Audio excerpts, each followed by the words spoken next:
The station was cold, even inside. Metal walls hummed softly with power, and lights blinked along every hallway. People spoke in low voices, always walking fast, always busy. But one place stayed quiet: Observation Room 9. No one went near it. Unless they had to. That's where she was, the alien girl. When Dan arrived on Station Valor as a new recruit, he was told the rules fast: where to eat, where to sleep, who to follow. And one warning came clearer than the rest: stay away from Observation Room 9. Dan asked, why? The older crewman looked around before speaking. Because she's in there, and she doesn't like people. She? The alien girl. No name, no species listed. They say she nearly killed someone with her mind, just by looking at them. Don laughed nervously. You're joking, right? No one's joking here. Don't try to be friendly. Don't even make eye contact. Ben didn't ask more. But inside, he was curious. Too curious. Days passed. Dan followed orders, trained, ran drills, learned ship systems. But every day, he found himself near Observation Room 9, just close enough to look. Down the hall, she was always sitting inside. Through the glass wall, he could see her. She didn't move much, just sat on the floor. Her skin had a soft glow like moonlight. Her eyes, deep blue, stared into nothing. Her silver hair fell across her shoulders. She looked quiet, not dangerous. Just lonely. One night, Dan stayed late in the mess hall. As he walked back, the halls were empty. The station lights dimmed into night mode. And then he passed Room 9. She wasn't inside. Dan froze. She stood just outside the room, near the wide window that showed space. The stars reflected in her eyes. She didn't see him. At first, Dan tried to back away slowly. But then, she turned. Her gaze met his. And everything stopped. Dan's heart raced. His training told him to run, to avoid, to call security, but he didn't move. She didn't look angry or scary. Her head tilted slightly, like she was trying to understand him. Her lips moved, but no sound came. Dan swallowed. Hello? He whispered. She blinked slowly. And then she raised her hand. Just a little. It wasn't a threat. It was a quiet gesture, like a wave or a reach. Dan took one slow step forward. Suddenly red lights flashed. Alarms rang out. Security doors slammed, shut between them. She didn't move. She just stared at him as the steel wall slid into place. Dan stood there, breathing fast. A voice behind him barked. What the hell were you doing? It was Officer Pike. I didn't touch her. I didn't even speak to her. She was outside her room. That's a breach. She didn't do anything, Dan said quietly. She just looked at the stars. Pike grabbed his arm. You listen to me, rookie. You don't get close to her, no matter what she does. You understand? Dan looked back toward the closed door. Yes, sir, he said. But his mind whispered something else. She didn't seem dangerous. She seemed human. The next morning, the commander called Dan to his office. I hear you had a moment with the girl, he said, tapping a file. Dan stayed still. She reached for you, the commander added. That's new. Dan hesitated. She didn't hurt me. She just looked peaceful. The commander sighed. We've tried everything: tests, questions, translators. She speaks when she wants. And when she doesn't, no force makes her talk. She's lived here for 2 years. Not one person has earned her trust. Why is she here? Dan asked. The commander closed the file. That's classified. For now, stay away. That's an order. Dan left the room with more questions than answers. That night, he sat on his bunk, unable to sleep. His thoughts kept going back to her face, her hand, her silence. Why him? Why did she reach for him when she ignored everyone else? Was it a mistake? Or was it the beginning of something no one expected?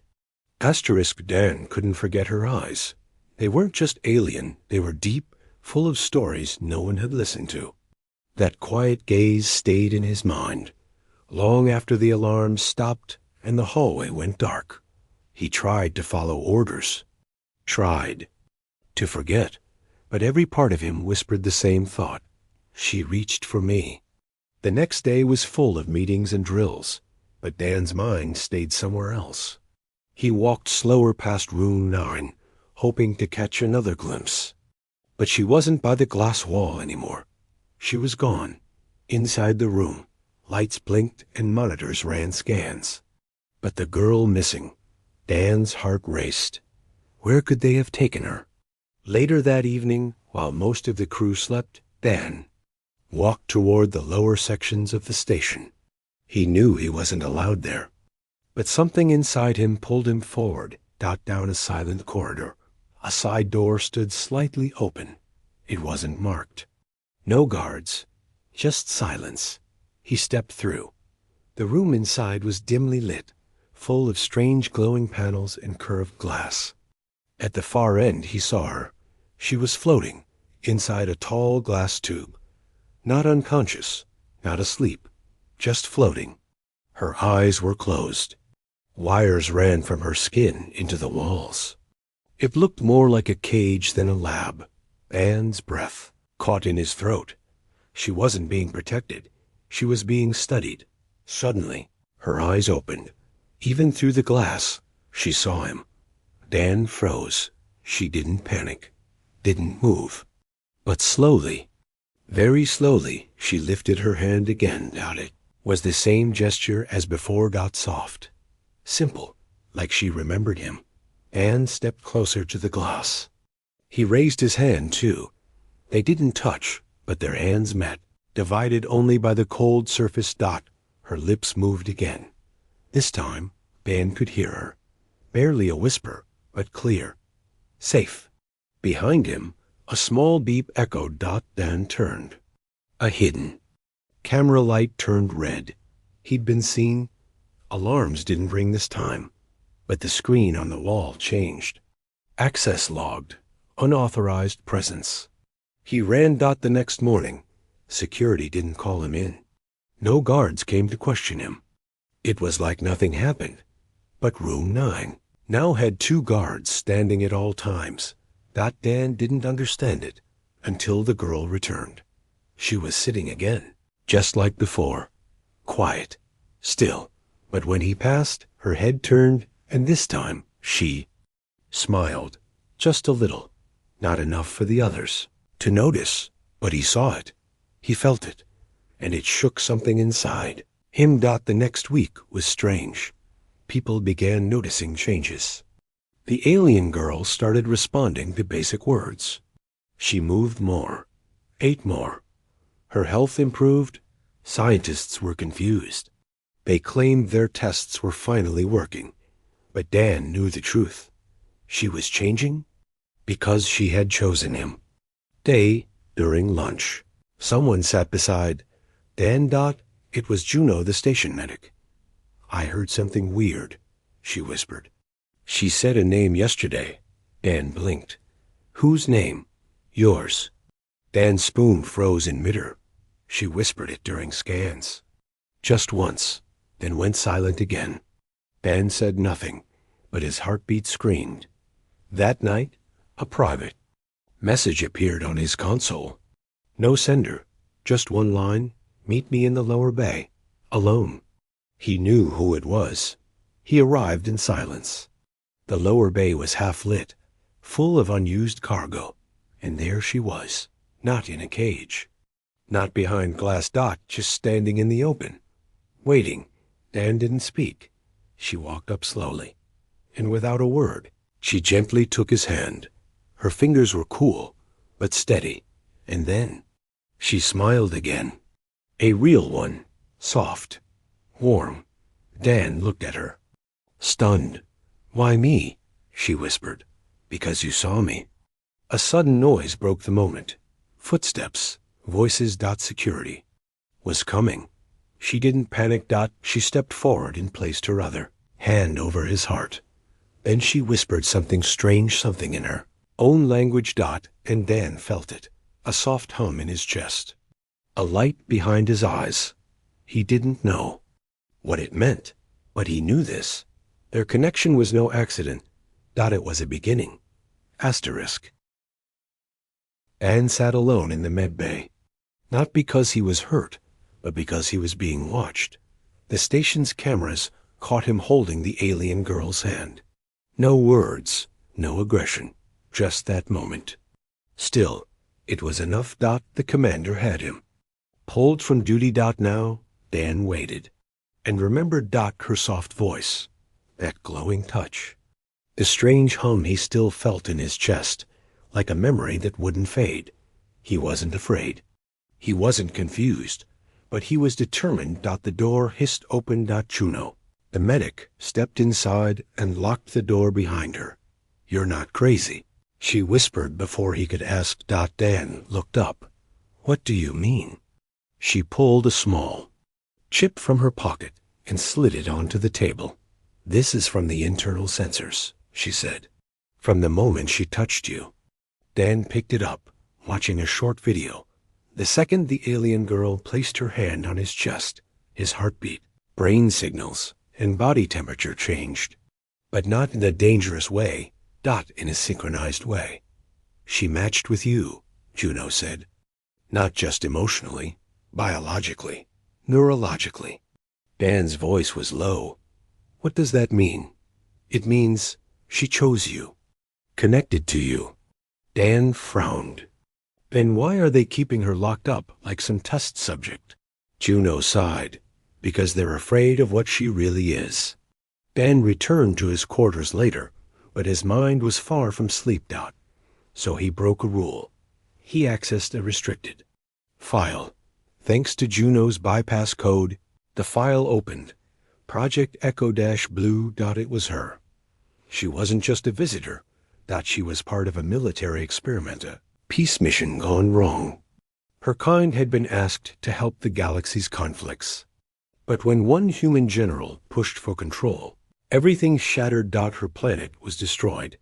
She was the only one who lived, and they brought her here. To study her, to see what she could become under control. Dan stared at the screen. His chest tightened. She's not a weapon, he whispered. She's a survivor. Suddenly, a soft chime rang. Message. Come back. You need to know more. There was no name, but he knew it was her. Dan left his room and moved fast, careful to avoid patrols. He followed hidden paths Juno had marked for him. He passed through the unused lower decks, past old tech storage, into the old research wing. There she waited. Not in a cage. She was standing near a flickering console, alone in the dim blue light. Why me? Dan asked again. Walking closer, she turned. Her voice was a whisper. You don't see me as danger. He stepped closer. They lied about you. I know, she said. But I stayed because I had to see if one of you was different. And I was? Her head tilted. You listened. You felt. She turned to the console and tapped a few buttons. A hologram lit up. It showed her planet green skies, tall mountains, silver cities. And explosions. Fire. Ships falling. And finally, darkness. This was home, she said. Don watched, silent. I was made to guide peace, she said softly. But they used me to study war. Dan's fists clenched.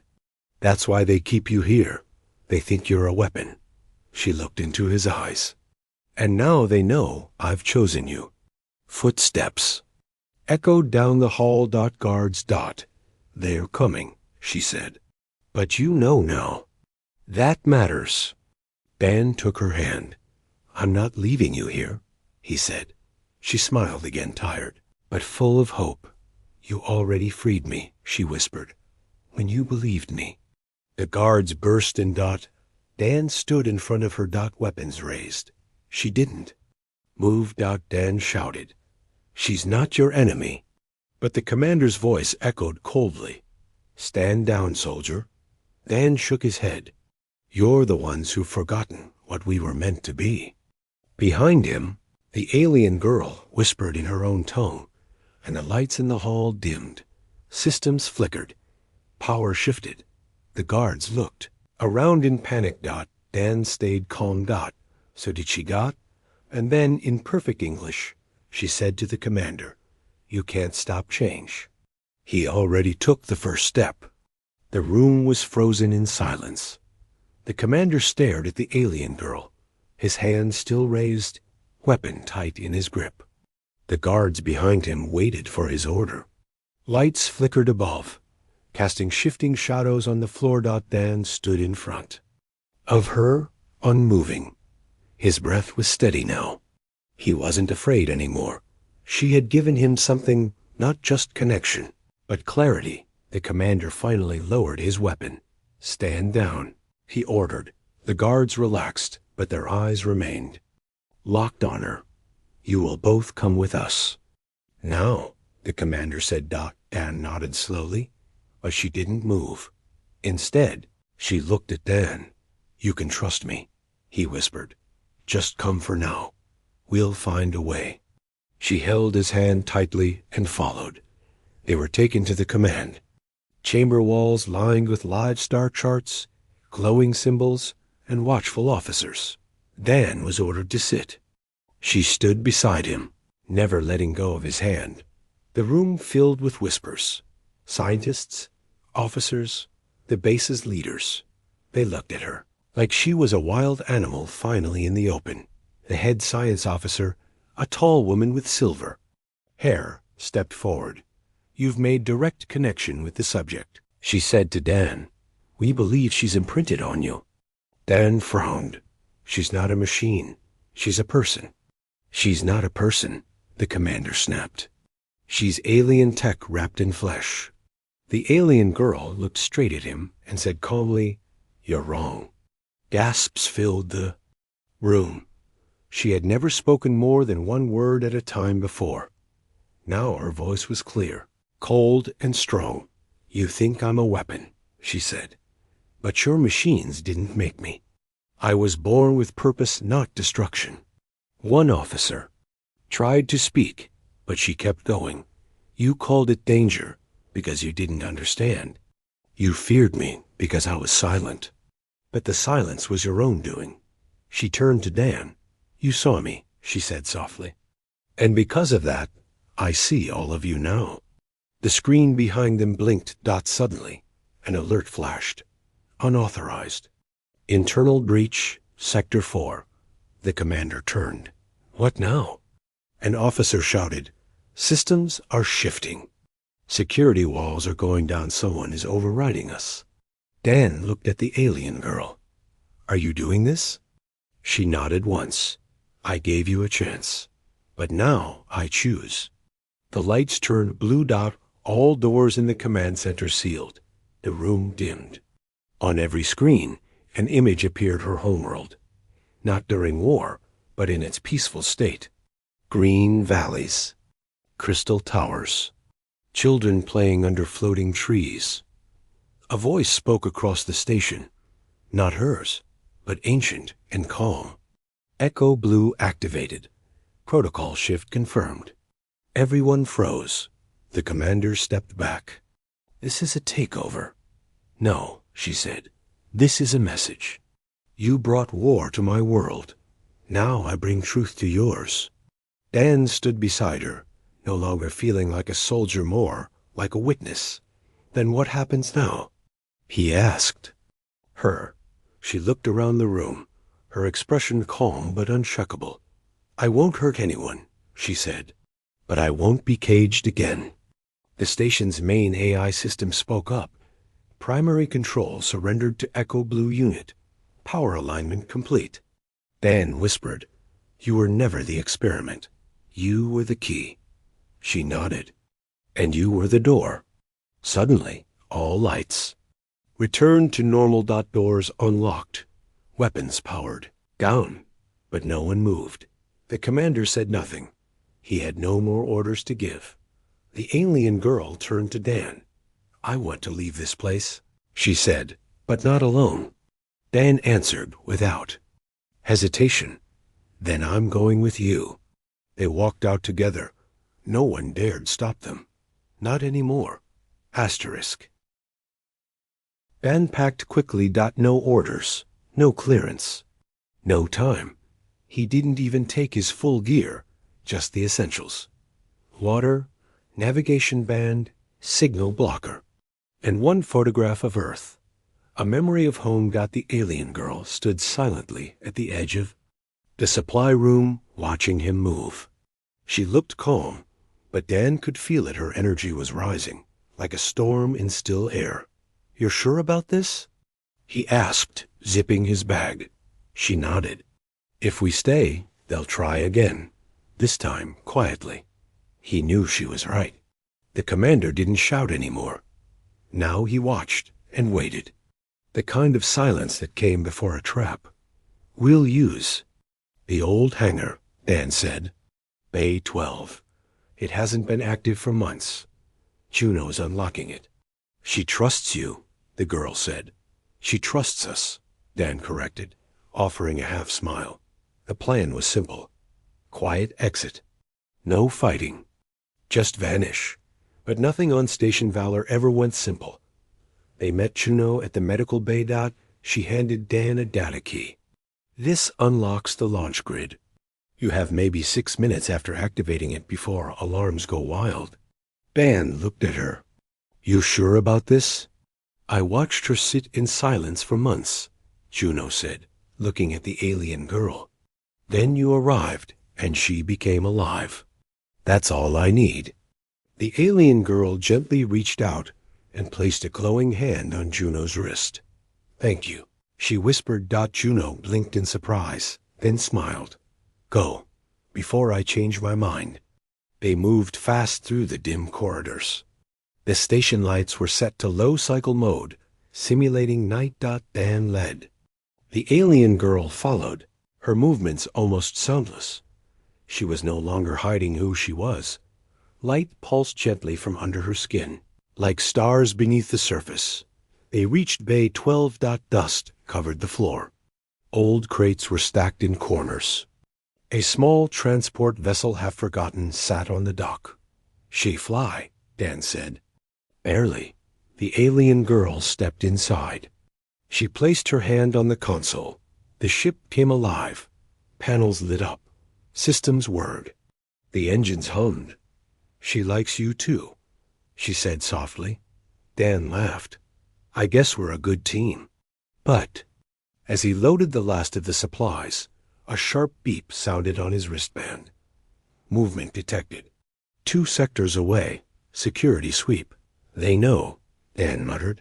We have to go, now. He ran to the cockpit.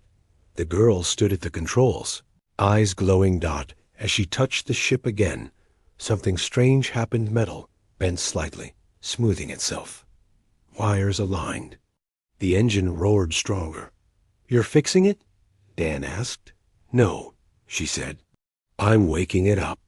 Outside, voices shouted. Lights flickered down the hall. Boots hit the floor in sync. A full response team. Dan powered up launch engines. Bay doors are locked, he said. We're sealed in. She walked to the front of the ship and placed both hands on the forward panel. A soft blue wave rolled across the walls, and the massive bay doors began to open on their own. The wind of vacuum space howled in.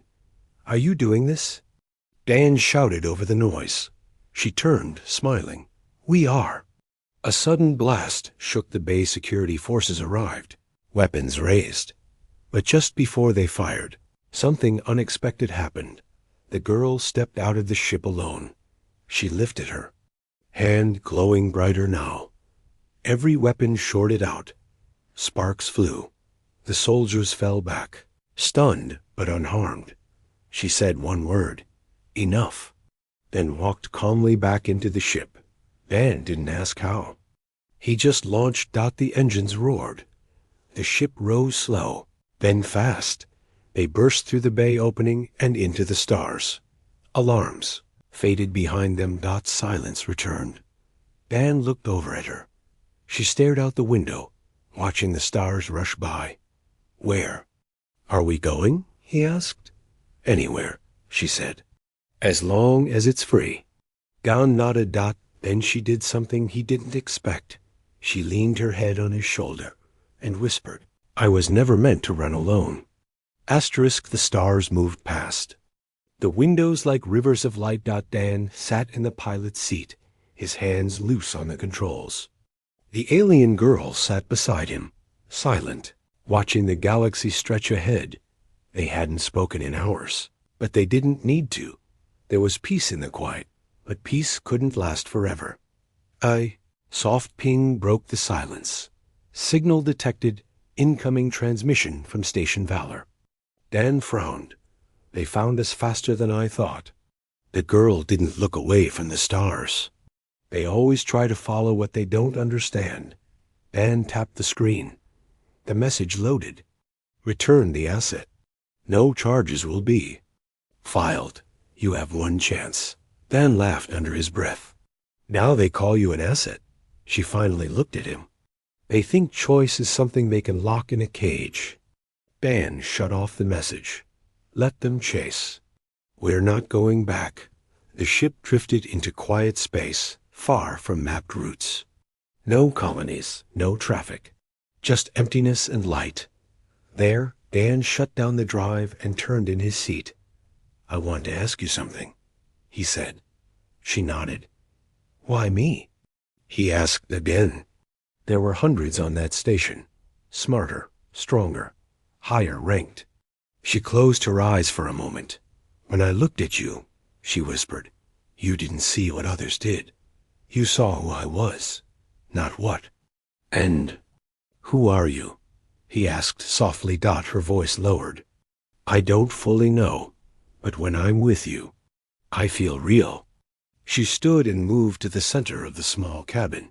Her body began to glow brighter, not blinding, but soft like moonlight. Lines formed across her arms and neck, ancient markings, like a living language. Dan stood slowly. What's happening? I'm not just a survivor, she said. I'm a key. Suddenly, a bright ring of energy pulsed from her body, washing over the ship. And everything changed. The lights dimmed. The controls shifted. The ship itself bent inward slightly, like it was listening to her. Dan stumbled. What did you just do? I opened a door, she said, to what my people hid. Long ago. The console flashed again. Not with a warning, with coordinates. Dan stared. This system, it's not in any database. It was erased, she said. Because power makes people greedy. Dan studied her. Are we going there? She nodded. It's where the truth lives. About me. About the ones who built peace and those who destroyed it. Dan hesitated. Won't they follow? They will, she said. But they're already too late. Meanwhile, far behind them, on Station Valor, chaos was growing. The commander stared at a wide screen, showing the path of the stolen ship. They accessed Forbidden's tech, one officer whispered. No Terran engine moves like that. She activated something, another added. We don't even know what kind of signal it is. The commander slammed a fist on the table. Send a message to High Command. Tell them the girl is not contained. And the human has bonded. Gasps filled the room. Then we're too late, someone muttered. The link is irreversible. The commander's eyes narrowed. Then prepare a hunter fleet. We find them, or the galaxy won't survive. Comes next. Back aboard the ship, Dan sat across from her as they neared the unmarked system. He watched the stars bend around them. I never imagined I'd run away with someone like you, he said quietly. She looked at him, eyes glowing faintly. I never imagined anyone would run with me. Dan reached out. She didn't hesitate. Their hands met again, just like the first time. But no, it wasn't strange Dot. It was right. Dot, the ship slowed as they reached the edge of the hidden system. Dot, in the dark distance, a glowing planet rotated slowly. Surrounded by shattered rings. Dot, her voice trembled. That was once my home. Dan stood beside her, silent. But behind them, something followed. Dot, far in the void. Red lights blinked. Dot, the first ship from the hunter fleet had arrived. She turned to Dan. Her voice was calm. They want to take back their control. Dan gripped the controls. Then they'll learn something. Else. What? He looked her in the eyes. That you were never theirs to begin with.